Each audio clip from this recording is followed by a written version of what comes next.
नमस्कार, big breaking में आप सभी का बहुत स्वागत है। मैं हूं आपके साथ माजिद अंसारी और बुलेटिन की शुरुआत करते हैं आज की सबसे बड़ी खबर से। जी हां, सबसे बड़ी खबर श्रीगंगानगर से, जहां पर एसीपी ने बड़ी कार्रवाई की है। जी हां, आपको बता दें कि श्रीगंगानगर में घूसखोर एएसपी अमृत जिंकर को ट्रैप किया गया।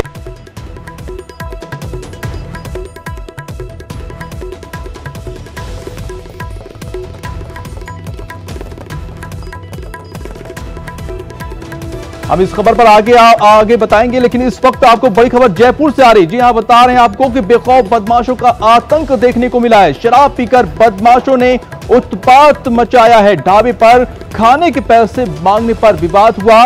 कर्मचारियों पर गाड़ी चढ़ाने की कोशिश की।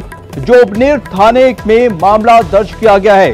बड़ी खबर जयपुर से, जी हां, जहां पर बेखौफ बदमाशों का आतंक देख सकते हैं। तस्वीरें भी, जहां पर तस्वीरें आप देखकर अंदाजा लगा सकते हैं किस तरह से बदमाशों का आतंक यहां पर देखने को मिला है। शराब पीकर बदमाशों ने जमकर उत्पात मचाया, यहां तक कि ढाबे पर कर्मचारियों पर गाड़ी चढ़ाने की भी कोशिश की और ढाबे पर खाने के पैसे मांगने पर विवाद हुआ था, जिसको लेकर बदमाशों ने जमकर उत्पात मचाया। देख सकते हैं गाड़ी को चढ़ाने की कोशिश की कर्मचारियों के ऊपर, पैसे मांगने को लेकर विवाद हुआ और उसके बाद विवाद इतना बढ़ गया कि ये बदमाश जमकर आतंक मचाते हुए नजर आए। और ज्यादा जानकारी के लिए हमारे साथ जुड़ चुके हैं सौरभ गृहस्थी। सौरभ, आप बेखौफ बदमाश यहां पर हैं, कहीं भी उनमें कानून का खौफ नजर नहीं आ रहा है। जी बिल्कुल, देखिए मैं आपको बता दूं कि ये पूरा घटनाक्रम है वो रविवार देर रात का जोबनेर थाना क्षेत्र के आसलपुर मोड़ का मामला है, जहां पर एक ढाबे पर कुछ लोग खाना खाने के लिए आते हैं। जो बताया जा रहा है कि जो सभी जो कैंपर गाड़ी में बैठ के जो लोग आए वो शराब पीकर आए हुए थे। पहले उन्होंने वहां पर खाना खाया। इस दौरान खाने के पैसे को लेकर कुछ विवाद हुआ। ढाबा संचालक ने से उन्होंने विवाद किया और मारपीट करने की कोशिश की। जब जिसके बाद कुछ समझाइश हुई और वापस जब कैंपर वाले के जो सवार लोग थे वो जाने लगे, इस दौरान फिर से कुछ कहासुनी हुई और आप तस्वीरों में देख सकते हैं कि उसके बाद किस प्रकार का उत्पात जो है वो इन आरोपियों ने मचाया है।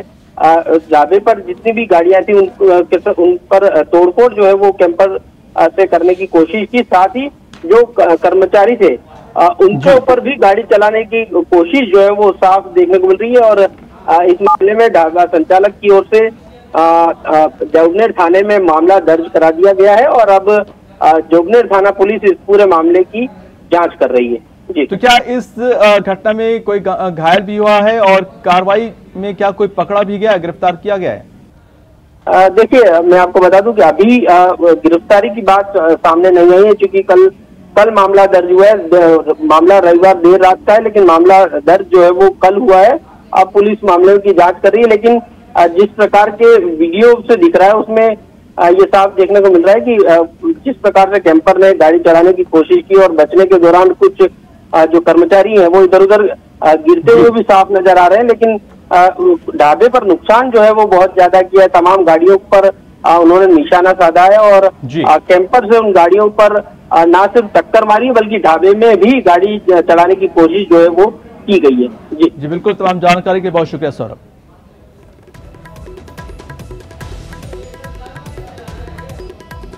और चलिए अब रुख करते हैं आज की सबसे बड़ी खबर की, जहां पर एसीपी ने बड़ी कार्रवाई की है।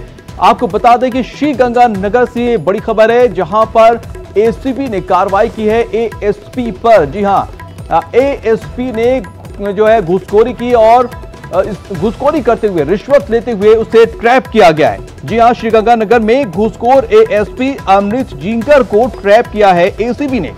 परिवादी दीदार सिंह की शिकायत पर कार्रवाई दर्ज हुई थी और उसके बाद एसीबी ने दलाल अनिल बिश्नोई को भी गिरफ्तार कर लिया है। पति पत्नी के विवाद को सेटल करने के एवज में रिश्वत ले रहा था। दोनों का मेडिकल करवाने के लिए अस्पताल भेजी है एसीबी ने। और आपको बता दें कि दोपहर 12 बजे एसीबी इस पूरे मामले पर प्रेस कॉन्फ्रेंस भी करेगी। तो बड़ी खबर आपको इस वक्त बता दें श्रीगंगानगर से, जहां पर घूसखोर एएसपी को अमृत जिंकर को ट्रैप किया गया है। तो आपको बता दें कि जो दलाल साहब के निर्देश पर नशे और नशा के तस्करों के खिलाफ जो अभियान चल रहा है उसके अंतर्गत लगातार कार्रवाइयाँ जारी है। रायसी नगर पुलिस के द्वारा मुखबिर की इत्तला पर 22,500 नशीली गोलियां बरामद की गई, जिसमें 3 मुलजिम गिरफ्तार किए गए, 2 मुलजिम गोलूवाला मानगढ़ गए, 1 मुलजिम लोकल ही सतझंडा का है। ये जहां से और जिन लोगों से ये नशा की गोलियां लेके आए थे उनको भी FIR के अंदर नामजद किया गया है। तो ACB ने बड़ी कार्रवाई की है। आपको बता दें कि श्रीगंगानगर जिले के रायसिंह नगर के ASP को 2 लाख रुपए की रिश्वत लेते रंगे हाथों गिरफ्तार किया है और इस दौरान ACB की टीम पर ASP के सुरक्षा कर्मियों ने फायरिंग भी की है। ऐसे में कानून व्यवस्था को लेकर एक बार फिर बड़े सवाल खड़े हो रहे हैं। सवाल यह है कि सुरक्षा कर्मी ने किसके शय पर फायरिंग करने का दुस्साहस किया? कानून के रक्षक ही कानून के भक्षक क्यों बन रहे हैं? क्या पुलिस के बड़े अधिकारी ड्यूटी भूलकर रिश्वतखोरी में लगे हैं? जब ACB की टीम भी सुरक्षित नहीं तो कैसे लगेगी भ्रष्टाचार पर लगाम? न्यूज 18 सवाल पूछ रहा है, सुरक्षा कर्मी ने किसकी शय पर फायरिंग करने का दुस्साहस किया है? कानून के रक्षक ही कानून के भक्षक क्यों बन रहे हैं? क्या पुलिस के बड़े अधिकारी ड्यूटी भूलकर रिश्वतखोरी में लगे? जब ACB की टीम भी सुरक्षित नहीं होगी तो भ्रष्टाचार पर लगाम कैसे लगेगा? और ज्यादा जानकारी के लिए हमारे साथ अशोक शर्मा जुड़ चुके हैं, हमारे सहयोगी। अशोक, अभी क्या कुछ अपडेट है, जो है क्या कहां तक कार्रवाई पहुंची? देखिए माजिद, मैं अभी सभी अपने दर्शकों को अपडेट कर दूं कि फिलहाल ACB के हत्थे चढ़े एडिशनल SP अमृतलाल जीनगर और साथ में दलाल अनिल बिश्नोई का फिलहाल श्री गंगानगर के डिस्ट्रिक्ट हॉस्पिटल में मेडिकल करवाया जा रहा है, जिन्हें कल रात को श्री गंगानगर के रायसिंह नगर के ACB को जयपुर और सीकर की ACB ने रिश्वत लेते हुए रंगे हाथों गिरफ्तार किया था। जी बिल्कुल अशोक, लेकिन सवाल ये उठता है ना कि आखिर ये जो सुरक्षा कर्मी है यहाँ पर जो फायरिंग भी हुई थी आखिर किसकी शय पर किया था? और जब ACB की टीम पर यह हिमाकत की जा सकती है तो फिर भ्रष्टाचार पर लगाम कैसे लगेगा? बिल्कुल सही कहा आपने। जब ACB की टीम पर ही और जो आरोपी ट्रैप हुए हैं एडिशनल SP अमृतलाल जीनगर, जानकारी के अनुसार हमारी बात ये सामने आई है कि एडिशनल SP ने ही अपने गनमैन को उकसाया था कि आप इन पर फायरिंग करें, आप उन्हें उनसे छुड़ाएं। जब उन पर फायरिंग की गई एडिशनल ACB की टीम पर, तब जाकर वो ACB के चंगुल से बचकर कर अपने घर में जा घुसे, जहां बड़ी मुश्किल से ACB ने अपने और अन्य स्थानीय पुलिस की मदद के बाद में ही श्री गंगानगर रायसी नगर के एडिशनल SP अमृतलाल जीनगर को ट्रैप करने में मदद मिली। बहुत बड़ी बात है ये कार्रवाई। शायद ही मुझे याद नहीं आ रहा कि हमने कभी देखा हो कि ACB की टीम पर इस तरह से फायरिंग की जा रही है और फायरिंग करने वाले भी कोई और नहीं, आरोपी एडिशनल SP अमृतलाल। बिल्कुल अशोक, इसीलिए सवाल ये और भी अहम हो जाता है कि कानून के रक्षक ही जब भक्षक बन जाएंगे, अपनी ड्यूटी भूलकर रिश्वतखोरी में लग जाएंगे, तो फिर आम जनता का क्या होगा? बिल्कुल बिल्कुल सर, और इसमें जो दलाल है, दलाल की भी भूमिका इसमें काफी संदिग्ध और मैन भूमिका सामने आ रही है। बताया ये जा रहा है कि ये दलाल किसी पूर्व मंत्री का एक नजदीकी कार्यकर्ता भी रह चुका है, जो काफी समय पहले सत्ता में एक मंत्री थे। अब ये जो दलाल है अनिल बिश्नोई, ये फिलहाल ACB की गिरफ्त में है, इसका भी मेडिकल करवाया जा रहा है और पूरा का पूरा ये मामला एक पति पत्नी के विवाद को लेकर है। उस पति पत्नी के विवाद को सेटल करने की एवज में ये पूरी की पूरी रिश्वतखोरी की कहानी रची गई और एडिशनल। बिल्कुल अशोक, आप नजर बनाए रखिएगा, हम आगे भी आपसे अपडेट लेंगे। और आपको बता दें कि इसमें एक बड़ा अपडेट अब ये आ रहा है कि रायसिंह नगर के ASP अमृत जीनगर ट्रैप मामले में अब इसके निलंबन की भी तैयारी की जा रही है। गृह विभाग निलंबन की तैयारी कर रहा है, उच्च स्तर पर मंथन चल रहा है और आज हो सकता है ASP के निलंबन के आदेश। तो इस वक्त की बड़ी खबर और इसमें अपडेट आपको बता दें कि रायसिंह नगर के ASP अमृत जीनगर ट्रैप मामले में निलंबन की तैयारी चल रही है। गृह विभाग तैयारी कर रहा है निलंबन की, उच्च स्तर पर मंथन चल रहा है और आज ही हो सकता है ASP के निलंबन का आदेश भी जारी हो सकता है।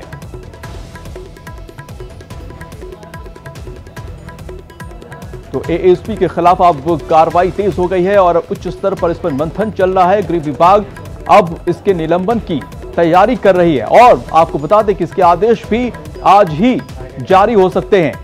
2 लाख की रिश्वत लेते ACB ने एएसपी को ट्रैप किया है, साथ में दलाल को भी गिरफ्तार किया है।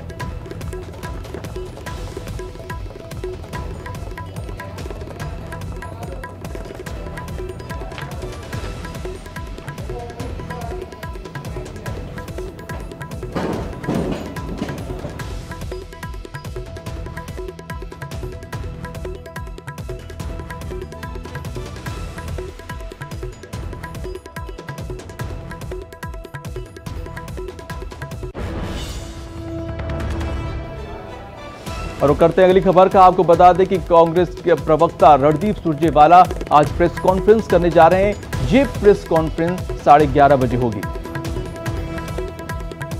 तो बड़ी खबर आपको बता दें कि रणदीप सिंह सुरजेवाला प्रेस कॉन्फ्रेंस करेंगे आज 11:30 बजे। ये प्रेस कॉन्फ्रेंस होगी। होटल सूर्यगढ़ के बाहर प्रेस कॉन्फ्रेंस करेंगे सुरजेवाला।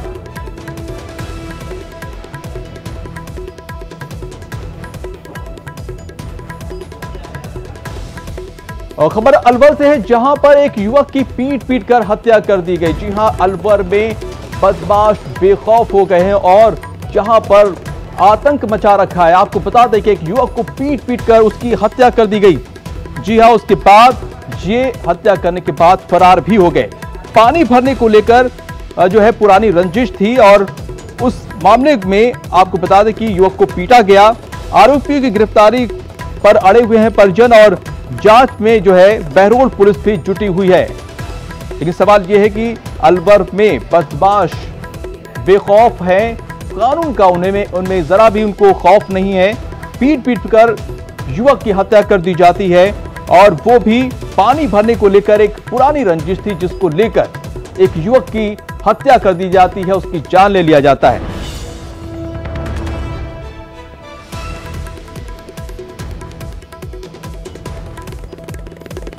और खबर अलवर से ही है, जहां पर भिवाड़ी में भीषण आग लगी हुई है। जी हां, यहां पर आग लगी है और आग बुझाने की कोशिश की जा रही है। अलवर के भिवाड़ी से ये खबर है, जहां पर उद्योग इकाई में ये आग लगी है। भिवाड़ी रामपुरा में स्थित है एसके मेटपेस इकाई। जी हां, मौके पर दमकल की गाड़ियां पहुंची हुई हैं और आग को बुझाने की कोशिश की जा रही है। हालांकि आग कैसे लगी ये अभी पता नहीं चल पाया है। तस्वीरें आपके टीवी स्क्रीन पर देख सकते हैं कि किस तरह से भीषण आग लगी हुई है। उद्योग इकाई है जहां पर ये आग लगी है और आग बुझाने की कोशिशें की जा रही। दमकल की गाड़ियां मौके पर पहुंची हुई हैं। हालांकि आग किस वजह से लगी ये अभी साफ नहीं हो पाया है। तो आपको बता दें कि भिवाड़ी रामपुरा में एसके मेटपेट इकाई है जहां पर ये आग लगी है।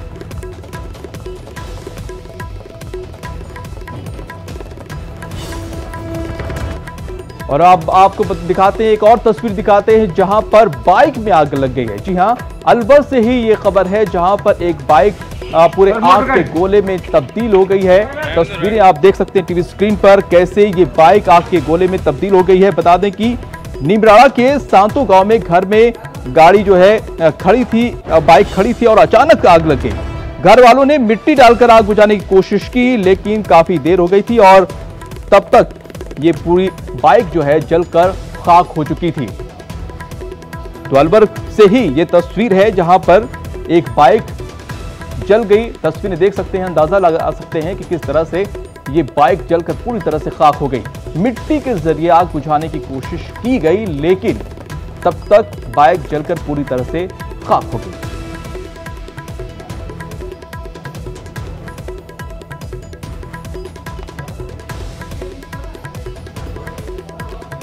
और खबर झालावाड़ से है, जहां पर मर्डर की खबर है। जी हां, यहां पर भी जो बदमाश हैं वो बेखौफ हैं, उन्हें कानून का जरा भी खौफ नहीं है। यहां पर आपको बता दें कि ये हत्या कर दी गई है और जहां असनावर थाना इलाके के डूंगर गांव में ड्यूटी पर तैनात डिस्कॉम के ठेका कर्मचारी की अज्ञात बदमाशों ने हत्या कर दी है। जीएसएस क्वार्टर के बाहर बिजली कर्मचारी का शव मिला है। इसकी सूचना मिलते ही असनावर थाना की पुलिस और एएसपी राजेश यादव मौके पर पहुंचे और मौके वारदात का मुआयना कर सबूत इकट्ठा किए।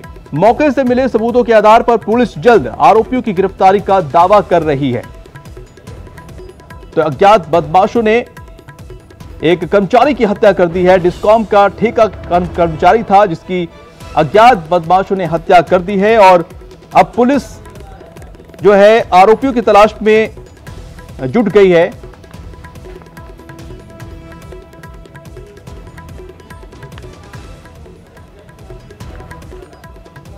और खबर सिरोही से, जहां पर आपको बता दें कि यहां पर भी मारपीट का मामला सामने आया है। यहां पर भी लोगों में जरा भी कानून का खौफ नहीं है और मारपीट की खबर यहां से भी सामने आई। तस्वीरें भी आप देख सकते हैं सिरोही से, जहां पर स्वरूपगंज कस्बे में युवक के साथ मारपीट करने का मामला सामने आया है और इस घटना के बाद कस्बे में दो गुटों के बीच तनाव की स्थिति पैदा हो गई है। मिली जानकारी के मुताबिक सोमवार को हाईवे पर एक होटल में युवक खाना खा रहा था। उसी दौरान कुछ युवक उसे उठाकर सुनसान जगह पर ले गए और उसकी जमकर पिटाई की। इसकी सूचना मिलते ही मौके पर पहुंची पुलिस ने घायल युवक को अस्पताल में भर्ती कराया, लेकिन जैसे इस घटना की जानकारी युवक के परिजनों को मिली तो दो गुटों के बीच पथराव की स्थिति आ गई, जिसके बाद पिंडवाड़ा वृत्ताधिकारी किशोर सिंह चौहान, रोहिड़ा थाना अधिकारी जाब्ते के साथ मौके पर पहुंचे और मामले को शांत कराने की कोशिश की।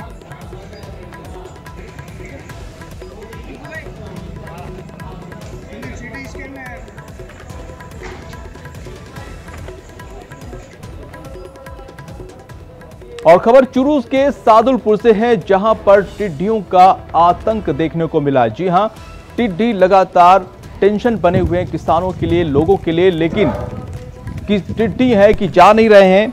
आपको बता दें कि प्रशासन नियंत्रण में जो है नाकाम साबित हो रहा है अभी तक, जिससे नाराज होकर किसानों ने विरोध प्रदर्शन शुरू कर दिया है। लंबोर बड़ी गांव में बीजेपी नेता रविंद्र फगेड़िया के नेतृत्व में किसानों ने मुआवजे और टिड्डियों पर लगाम लगाने की मांग की है।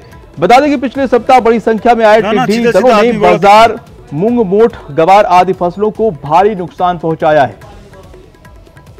तो टिड्डियों का टेरर लगातार बना हुआ है। आए दिन ये टिड्डी किसानों के लिए सिरदर्द बने हुए, लगातार कोशिशें की जा रही हैं टिड्डियों को भगाने की प्रशासन की भी तरफ से, लेकिन तमाम कोशिशें नाकाम साबित हो रही हैं और जो टिड्डियों की वजह से नुकसान हो रहा है उसका खामियाजा किसानों को भुगतना पड़ रहा है और अब किसानों ने प्रदर्शन करके मांगे कर रहे हैं मुआवजे की। सिरोही में बहुत ज़बरदस्त नुकसान है। यहाँ के किसान बड़े परेशान हो चुके हैं। सरकार सोई हुई है, होटलों में बंद है, आगे पाकिस्तान जाने की तैयारी कर रही है। पता नहीं कोई नेता यहाँ आ नहीं रहा है और टिड्डियों ने भारी आतंक मचा रखा है। नुकसान साहब आपके सामने है, देख लो कितना भयंकर नुकसान। 3-3, 4-4 दल आ चुके हैं। 3-4 दिन में भारी नुकसान हुआ है। छोटे से ब्रेक के लिए स्वागत है। तो राजस्थान में सियासी पारा अपने चरम पर है और हर दिन जो है सियासत को लेकर जो है वार पलटवार जारी। और इस बीच बीएसपी विधायकों के कांग्रेस के विलय मामले में आपको बता दें कि बीएसपी ने डिवीजन बेंच में अपील की है। एकलपीठ के आदेश को चुनौती दी है। एकलपीठ ने मामले में नोटिस जारी किए थे लेकिन स्टे नहीं दिया था, इसके खिलाफ पेश की है अपील। तो बड़ी खबर इस वक्त आपको बता दें कि बीएसपी विधायकों के कांग्रेस में विलय मामले में बीएसपी ने डिवीजन बेंच में अपील की है। एकलपीठ के आदेश को चुनौती दी है। एकलपीठ ने मामले में नोटिस जारी किए थे लेकिन जो है स्टे नहीं दिया था, जिसके खिलाफ ये अपील पेश की गई है। तो बीएसपी भी लगातार कांग्रेस के खिलाफ मोर्चा खोल रखी है और अब आपको बता दें कि बीएसपी ने डिवीजन बेंच में अपील की है क्योंकि एकल पीठ के आदेश को उन्होंने चुनौती दी है। एकल पीठ के आप बता दें कि एकल पीठ ने मामले में नोटिस जारी किए थे लेकिन स्टे नहीं दिया था और इसके खिलाफ बीएसपी ने अपील की है। और लवली बादवा हमारे साथ जुड़ चुके हैं। लवली, बीएसपी लगता है कि जो है अब छोड़ने के मूड में नहीं है, फिर से जो है अपील की है।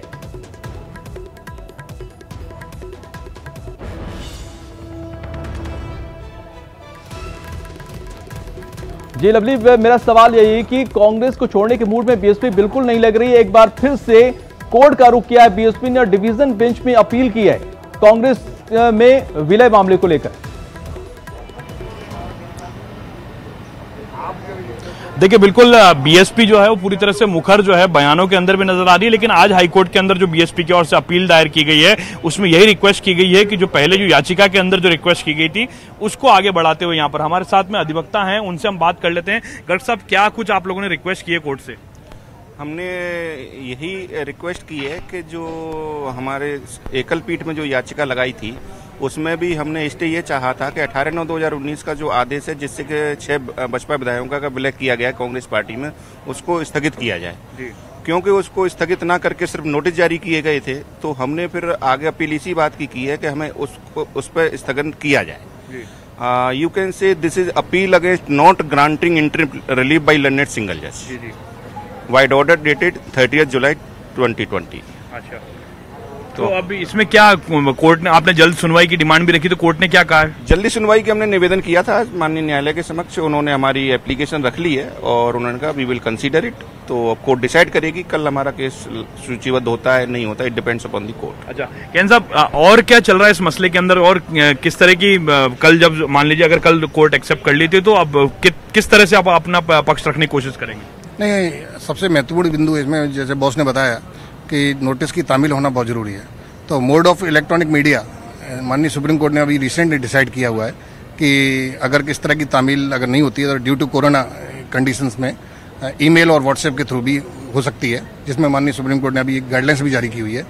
इसके अलावा हम ये भी प्रार्थना करेंगे कि इन विधायकों को माननीय स्पीकर सचिव विधानसभा के जो सचिव है उनके थ्रू तामील कराई जाए, क्योंकि वो ही is the competent authority to inform the such MLAs as they directed as they inform any to come in the. जी लवली, आप नजर बना रहे कि आगे भी हम आपसे अपडेट लेंगे। फिलहाल तमाम जानकारी के लिए बहुत शुक्रिया। और चलिए अब आपको जो है कोरोना पे अपडेट दे दे कि प्रदेश में क्या कुछ कोरोना की स्थिति है। लगातार यहाँ पर मामले जो है बढ़ते ही जा रहे हैं, मरीजों की संख्या बढ़ती जा रही है। आज भी 500 से ज़्यादा कोरोना के नए मरीज सामने आए हैं और ओवरऑल अगर देखा जाए तो मरीजों की संख्या वो जो है 46,000 से ऊपर हो चुकी है। जी हाँ, प्रदेश में कोरोना से अब तक 727 लोगों की मौत हो चुकी है, जबकि 46,106 में से 32,157 की रिपोर्ट नेगेटिव हो चुकी है। वहीं पर इलाज के बाद 30,568 लोगों को डिस्चार्ज भी किया गया है। आज 106 केस रिकवर हुए हैं और 107 लोगों को डिस्चार्ज किया गया है। प्रदेश में अब कुल 13,222 एक्टिव केस हैं जिनका इलाज चल रहा है। वहीं सैंपलिंग की बात की जाए तो राजस्थान में 15.84 लाख के पार पहुंच गई है। तो क्या कुछ स्थिति है आप अपनी टीवी स्क्रीन पर ग्राफिक्स के जरिए भी देख सकते हैं। राजस्थान में क्या कुछ स्थिति कोविड-19 केस की है और जिलेवार भी आप देख सकते हैं कि तमाम जो जिले हैं यहाँ पर भी कोरोना की जो रफ्तार है वो थमने का नाम नहीं ले रही है। लगातार मामले बढ़ते जा रहे हैं, मरीजों की संख्या बढ़ती जा रही है। हालांकि दूसरी तरफ राहत की बात यह है कि जो है रिकवरी रेट भी बेहतर है। और ज्यादा जानकारी के सौरभ गृहस्थी हमारे साथ जुड़ चुके हैं जयपुर से और शाकिर अली कोटा से जुड़े हैं। उनके पास चलते हैं और जानने की कोशिश करते हैं क्या कुछ वहां पर स्थिति है वहां पर। सबसे पहले मैं बात करता हूं जो है सौरभ से। सौरभ, जो इस बैठकें हुई हैं और सख्ती से पालन करने का जो है आदेश दिया है सीएम अशोक गहलोत ने तमाम कलेक्टर्स को, तो क्या कुछ स्थिति अभी वहां पर नजर आ रही जयपुर में? कोरोना का ग्राफ क्या कहता है? जी बिल्कुल, देखिए राज्य सरकार पूरी तरह से सक्रिय है कोरोना को लेकर और मुख्यमंत्री भी लगातार इस मामले को लेकर अधिकारियों के साथ बैठकों में व्यस्त हैं। साथ ही ये निर्देश भी दिए जा रहे हैं कि सोशल डिस्टेंसिंग और कोरोना को लेकर जिस प्रकार की गाइडलाइन है उसे किसी भी हालत में फॉलो किया जाए। इसको लेकर तमाम कलेक्टर्स को लगातार निर्देश जो है वो जारी किए जा रहे हैं। अब ये भी निर्देश आया है कि जिन क्षेत्रों में ज़्यादा मामले मिल रहे हैं उन क्षेत्रों में कड़ाई से पालना की जाए। इस प्रकार के निर्देश मुख्यमंत्री के द्वारा दिए गए। लेकिन दूसरी तरफ प्रदेश में कोरोना के मामले थमने का नाम नहीं ले रहे हैं। 46,000 के ज़्यादा प्रदेश में मामले पहुंच चुके हैं। आज सुबह भी करीब 550 मामले नए सामने आए और सबसे हैरान करने वाली बात यह है कि उन इलाकों से मामले जहां आ रहे हैं जिन इलाकों में कोरोना काफ़ी हद तक कंट्रोल हो चुका था। पिछले 24 घंटों की बात करें तो आज सुबह की 9 बजे जो रिपोर्ट आई अब से कुछ देर पहले उसमें बताया गया है कि प्रदेश भर में सबसे ज़्यादा मामले भीलवाड़ा के आए, उस भीलवाड़ा से जहां पर सबसे जिस भीलवाड़ा मॉडल ने जो है वो देश विदेश में ख्याति प्राप्त की थी कोरोना को। भीलवाड़ा ने एक मिसाल पेश की थी। जी हाँ, हमारे साथ शाकिर भी जुड़ गए हैं। शाकिर, देखिए भीलवाड़ा ने एक मॉडल पेश किया था, लेकिन वहां पर भी अब मामले आने लगे हैं फिर से। तो कोटा में क्या कुछ स्थिति है, कहां से कोरोना विस्फोट ज्यादा हो रहे हैं, किस एरिया में?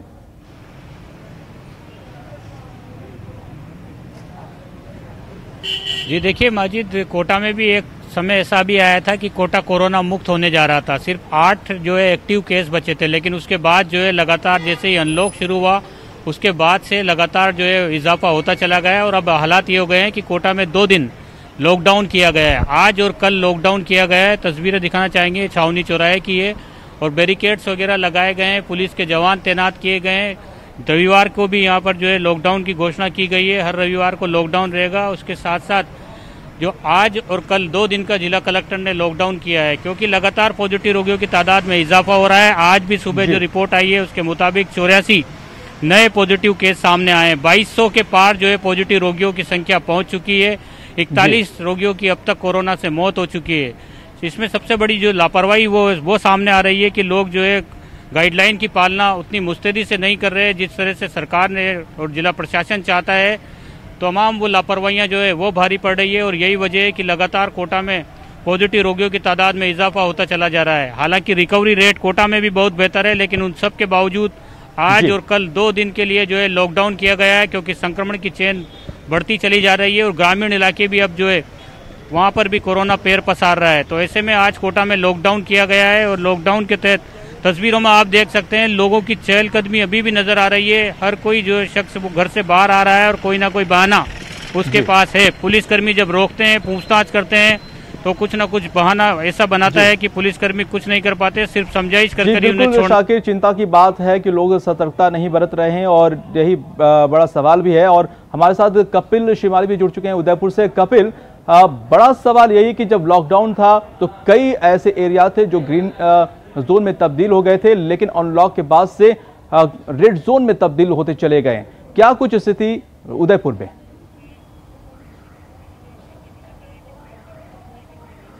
देखिए, अगर उदयपुर की बात करें तो उदयपुर में भी कुछ इसी तरह की स्थितियां हैं। अनलॉक की प्रक्रिया जैसे ही शुरू हुई उदयपुर में लगातार आपको रोकना चाहते हैं। जो है कांग्रेस के प्रवक्ता रणदीप सुरजेवाला प्रेस कॉन्फ्रेंस कर रहे हैं। चलिए हम वहां चलते हैं, जानने की कोशिश करते हैं क्या कुछ। साउंड ओके है, सब चेक कर लिया, सब okay sir, start all alright sir. Volume थोड़ा तेज रखना हवा है।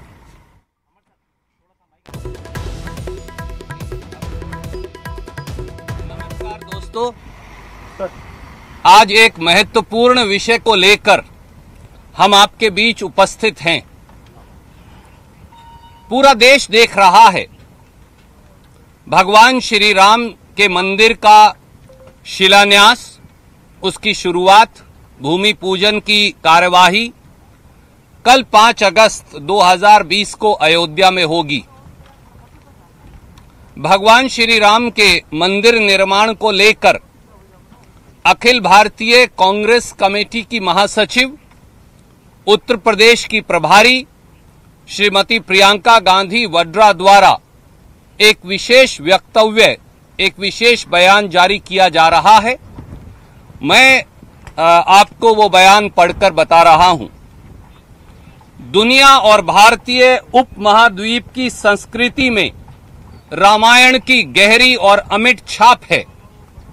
भगवान राम, माता सीता और रामायण की गाथा हजारों वर्षों से हमारे सांस्कृतिक और धार्मिक स्मृतियों में प्रकाश पुंज की तरह आलोकित है।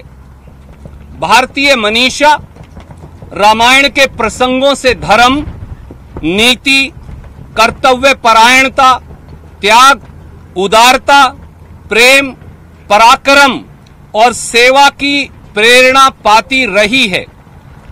उत्तर से दक्षिण, पूरब से पश्चिम तक राम कथा अनेकों रूपों में स्वयं को अभिव्यक्त करती चली आ रही है। श्री हरि के अनगिनत रूपों की तरह ही राम कथा, हरि कथा अनंता है। युग युगांतर से भगवान राम का चरित्र भारतीय भूभाग में मानवता को जोड़ने का सूत्र रहा है। भगवान राम आश्रय हैं और त्याग भी। राम सबरी के भी हैं और सुग्रीव के भी। राम वाल्मीकि के भी हैं और भास के भी, राम कम्मन के भी हैं और येशु तच्छन के भी, राम कबीर के हैं, तुलसीदास के हैं, रैदास के हैं, सबके दाता राम हैं। गांधी के रघुपति राघव राजा राम सबको सम्मति देने वाले हैं। वारिस अली शाह तो कहते हैं जो रब है वही राम है। राष्ट्र कवि मैथिली शरण गुप्त राम को निर्बल का बल कहते हैं। तो महाप्राण निराला कोट वह एक और मन रहा, राम को जो ने थका, कि कालजयी पंक्तियों से भगवान राम को शक्ति की मौलिक कल्पना कहते हैं। राम साहस हैं, राम संगम हैं, राम संयम हैं, राम सहयोगी हैं, राम सबके हैं। भगवान राम सबका कल्याण चाहते हैं, इसीलिए वे मर्यादा पुरुषोत्तम हैं। आगे प्रियंका जी ने कहा, आगामी 5 अगस्त 2020 को रामलल्ला के मंदिर के भूमि पूजन का कार्यक्रम रखा गया है, यानी कल। भगवान राम की कृपा से यह कार्यक्रम उनके संदेश को प्रसारित करने वाला राष्ट्रीय एकता, बंधुत्व और सांस्कृतिक समागम का कार्यक्रम बने। जय सिया राम, प्रियंका गांधी वड्रा। इसकी एक प्रतिलिपि हम आपको बहुत जल्द लोकेश जी के माध्यम से दे देंगे। धन्यवाद।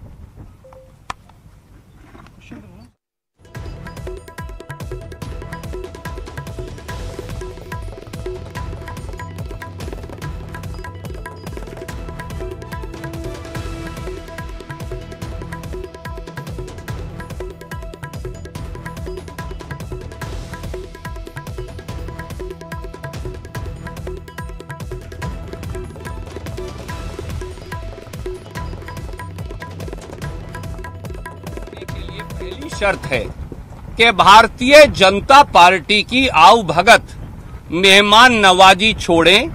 मनोहर लाल खट्टर जी की भारतीय जनता पार्टी की हरियाणा सरकार का सुरक्षा चक्र छोड़े। हरियाणा में तो आए दिन बच्चों की, मासूम बच्चों की हत्या हो रही है, उसके लिए तो पुलिस उपलब्ध नहीं। गैंग रेप हो रहे हैं, बलात्कार हो रहे हैं, लोगों को गुड़गांव में सरेराह पीटा जा रहा है, उसके लिए पुलिस उपलब्ध नहीं। परंतु इन 19 विधायकों की सुरक्षा के लिए सैकड़ों, हजारों, 1000 के करीब पुलिसकर्मी जो लगाए गए हैं। भारतीय जनता पार्टी कांग्रेस पार्टी के नाराज विधायकों को जो सुरक्षा दे रही है, उसके क्या मायने हैं। इसलिए पहले भाजपा की आवाभगत छोड़ें, पहले भारतीय जनता पार्टी से मित्रता तोड़ें, पहले भारतीय जनता पार्टी का साथ छोड़ें, पहले भारतीय जनता पार्टी की मेहमान नवाजी छोड़े, पहले भारतीय जनता पार्टी की पुलिस का सुरक्षा चक्कर तोड़े, वापस अपने घर वापसी करें, वार्तालाप तब हो पाएगा। धन्यवाद। स्वामी ने सवाल उठाया है लाल कृष्ण आडवाणी को नहीं बुलाने को लेकर, और यहाँ तक कहा है कि राजीव गांधी की, स्वर्गीय प्रधानमंत्री की इसमें भूमिका थी राम मंदिर निर्माण में। आदरणीय मित्र, भारतीय जनता पार्टी के सदस्य एक दूसरे के बारे में क्या कह रहे हैं ये वो जाने। मुझे लगता है कि भगवान श्री राम और सीता माता की जो व्याख्या, भगवान श्री राम के आदर्शों और मर्यादाओं की जो व्याख्या श्रीमती प्रियंका गांधी वड्रा जी ने आज अपने इस स्पष्ट वक्तव्य में की है, इसके बाद व्यक्तियों को परस्पर कोई अगर छीटाकशी करता है तो ये वो जाने, क्योंकि राम तो सबके हैं। सर, धर्म और मंदिर की बात हो रही है, क्या भाजपा राम नीति और राजनीति में धर्म का पालन कर रही है? आदरणीय मित्र, मैं आज राम मंदिर के निर्माण के बिल्कुल ठीक 24 घंटे पहले राजनीतिक टिप्पणी तो नहीं करूंगा, पर एक बात अवश्य कहूंगा, राजनीति का धर्म होना चाहिए, धर्म की राजनीति नहीं। यही राम की मर्यादा है। सर, नीतीश कुमार ने कहा है कि महाराष्ट्र में आपकी भी भागीदारी है सरकार की। सुशांत सिंह की मौत को लेकर के जितने भी बड़े अधिकारी वहां गए, आईपीएस तिवारी गए, उनको सबको जबरदस्ती क्वारंटाइन किया जा रहा है। महाराष्ट्र सरकार सहयोग नहीं कर रही सुशांत सिंह की मौत पर। आदरणीय मित्र, इस देश का संविधान और कानून ये कहता है कि प्रदेश के अंदर कानून व्यवस्था की जिम्मेवारी प्रदेश की सरकार की है।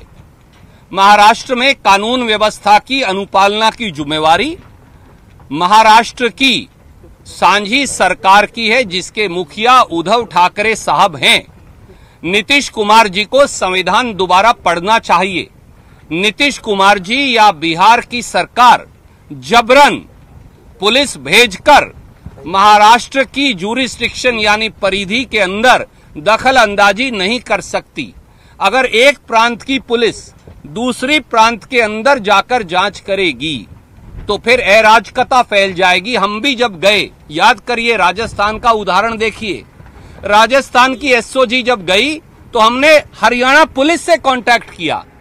जिम्मेवारी है कि वो प्रदेश की पुलिस से कांटेक्ट करें, उनका सहयोग लें, ये नहीं कि कानून और संविधान की धज्जियां उड़ा दें। ये अलग बात है कि क्योंकि भारतीय जनता पार्टी दुर्भावना से 19 विधायकों को रखे हुए है हरियाणा में, तो उन्होंने एसओजी की टीम को बार बार गैर कानूनी तरीके से रोक दिया।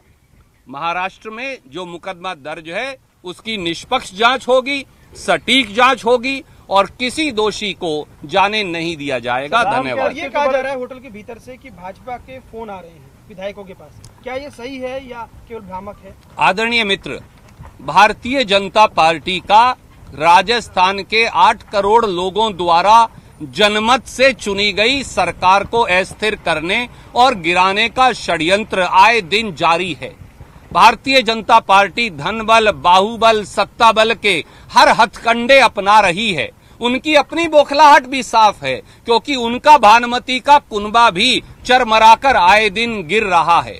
पर सच्चाई ये है कि भारतीय जनता पार्टी की दिल्ली सरकार और यहाँ के उनके पिछलग्गू नेतागण, जिन पर खुद आपराधिक मुकदमे दर्ज हैं, वो कितने भी षड्यंत्र और हथकंडे कर लें, वो राजस्थान के स्वाभिमान को हरा नहीं पाएंगे। अमित शाह जी, मोदी जी, राजस्थान के रणबांकुरों ने बार बार यहाँ हमलावरों को के दांत खट्टे किए हैं। आप दोनों ने और भारतीय जनता पार्टी ने राजस्थान की वीर माटी के ऊपर हमारी अस्मत और स्वाभिमान पर हमला बोला है। राजस्थान की जनता और राजस्थान के बहादुर विधायक एक बार फिर आपके दांत खट्टे कर देंगे। धन्यवाद।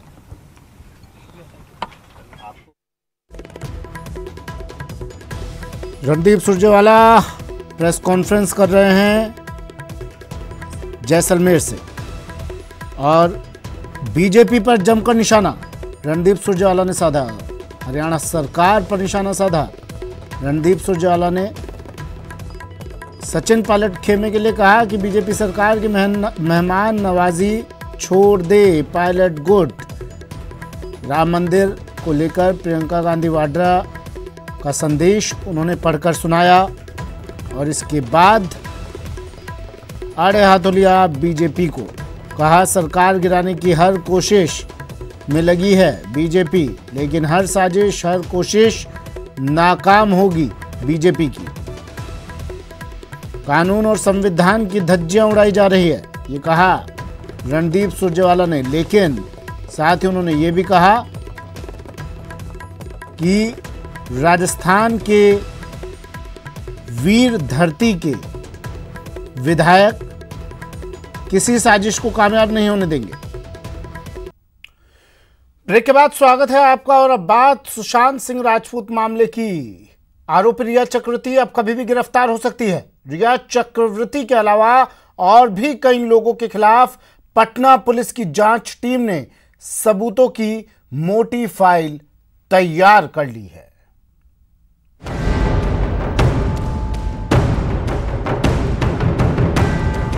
मासूमियत भरे इस चेहरे के पीछे छिपे हैं अभिनेता सुशांत सिंह राजपूत की मौत के कई राज। अब इस राज से पर्दा उठने वाला है, जिससे न सिर्फ रिया बल्कि कई और चेहरे भी बेनकाब हो सकते हैं। पटना पुलिस के डर से भाग रही रिया अब ज्यादा दिन तक भाग नहीं पाएंगी, क्योंकि रिया चक्रवर्ती के खिलाफ जारी हो सकता है गिरफ्तारी वारंट। पटना पुलिस ने रिया चक्रवर्ती ही नहीं, कई लोगों के खिलाफ सबूतों की मोटी फाइल तैयार की है, जिसके आधार पर रिया की गिरफ्तारी के लिए कोर्ट में वारंट की अर्जी दी जा सकती है। आप भी जानिए वो कौन कौन से सबूत हैं जिसके आधार पर रिया सलाखों के पीछे पहुंच सकती है। सबूत नंबर 1, सुशांत के तीनों बैंकों के अकाउंट स्टेटमेंट। सबूत नंबर 2, यूपीआई पेमेंट का स्टेटमेंट। सबूत नंबर 3, चार्टेड अकाउंटेंट के लेजर बैलेंस की कॉपी। सबूत नंबर 4, करीब 48 पन्ने में रिया सुशांत के बीच बैंक अकाउंट से हुआ लेन देन। सबूत नंबर 5, 13 पन्नों में सुशांत और उनकी एक्स गर्लफ्रेंड अंकिता लोखंडे के बीच व्हाट्सएप पर बातचीत का स्क्रीनशॉट। सबूत नंबर 6 लोगों के रिकॉर्डेड बयान और एक प्रमुख गवाह से टेलीफोन पर हुई रिकॉर्डेड बातचीत। सुशांत मौत मामले के लिए जांच के लिए गई टीम में शामिल एक इंस्पेक्टर इन सबूतों के साथ पटना लौट सकते हैं। सूत्रों की माने तो डुमरा अंचल के इंस्पेक्टर मनोरंजन भारती को सबूतों के साथ मुंबई से पटना भेजा जाएगा, जिसके आधार पर पटना सिविल कोर्ट से आरोपियों की गिरफ्तारी और पूछताछ के लिए वारंट लिया जाएगा। वारंट लेने के बाद डीआईजी रैंक के अधिकारी को मुंबई भेजा जा सकता है। इसके लिए अभी 3 नामों पर चर्चा भी चल रही है। हालांकि सबसे बड़ी चुनौती पटना पुलिस के लिए मुंबई पुलिस का रवैया है। पहले जांच के लिए गई टीम को परेशान किया गया और जांच में सहयोग नहीं किया गया। फिर एक आईपीएस अधिकारी विनय तिवारी को जबरन क्वारंटाइन किया गया। ऐसे में देखना होगा कि डीआईजी रैंक के अधिकारी वारंट के साथ रिया चक्रवर्ती को गिरफ्तार करने मुंबई जाएंगे तो मुंबई पुलिस का रवैया क्या होगा। Bureau report, news 18। सुशांत के पिता ने पहली बार सामने आकर बड़ा खुलासा किया है, जिसका जवाब देना मुंबई पुलिस को भारी पड़ रहा है।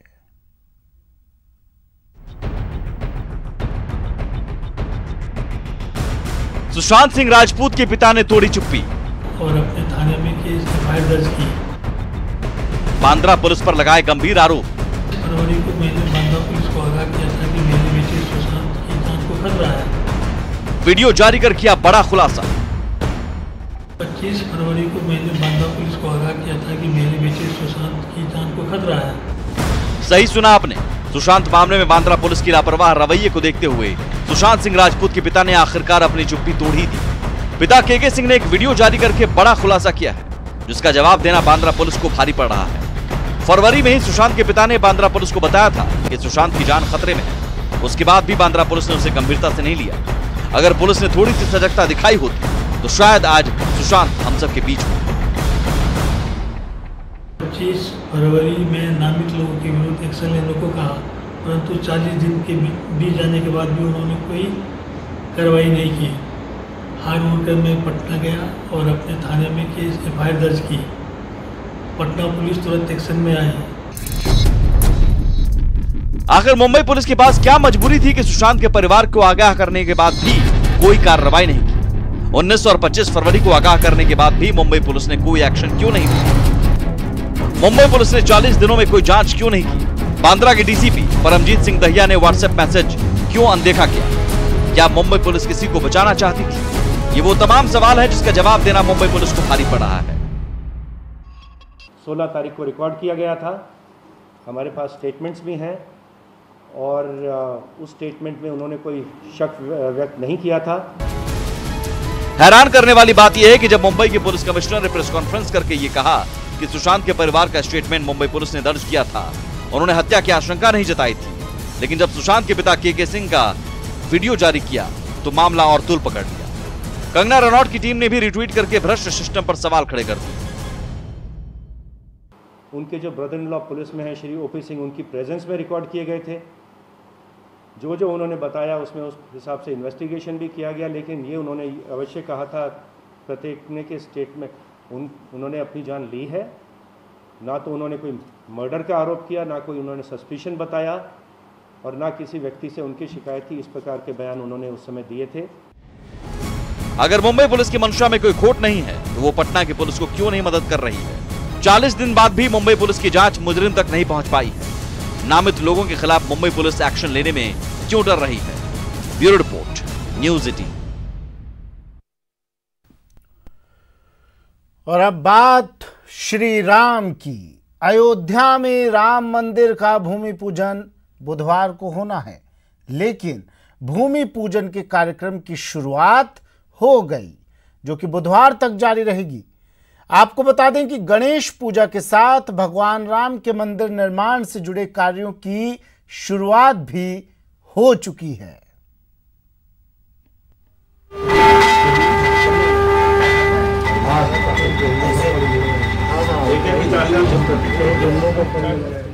राम मंदिर का श्री गणेश भूमि पूजन को लेकर मंगल कार्य शुरू। सोमवार से बुधवार तक त्योहार, सदी का सबसे बड़ा धार्मिक अनुष्ठान। राम के रंग में अयोध्या।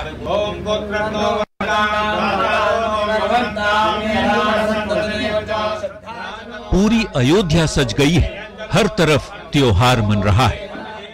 हमारे भगवान राम जो किसी कारणवश कुछ दिनों से टेंट में रह रहे थे, वो आने वाले समय में सुंदर अपने राम मंदिर में पधारेंगे। और यह हर भारतीय का, हर सनातन धर्म मानने वाले का, हमारे देश में जो भारत का निवासी है उसके हृदय की यह बात है। पूरा देश झूम रहा है, अयोध्या ही नहीं पूरा देश झूम रहा है। भगत हेतु भगवान प्रभु राम धरेउ तनु भूप, किए चरित पावन परम प्राकृत नर अनुरूप। अर्थात भक्तों के लिए ही सर्वशक्तिमान भगवान श्री राम ने राजा का रूप धारण किया और प्राकृत मनुष्यों के अनुरूप ही परम पावन चरित्र किए। निश्चय ही ये परमेश्वर की असीम अनुकंपा है। तभी अयोध्या में युगों युगों के बाद इस सदी के सबसे बड़े धार्मिक अनुष्ठान की शुरुआत हुई है। चूंकि वैदिक कर्मकांड की एक पूरी प्रक्रिया होती है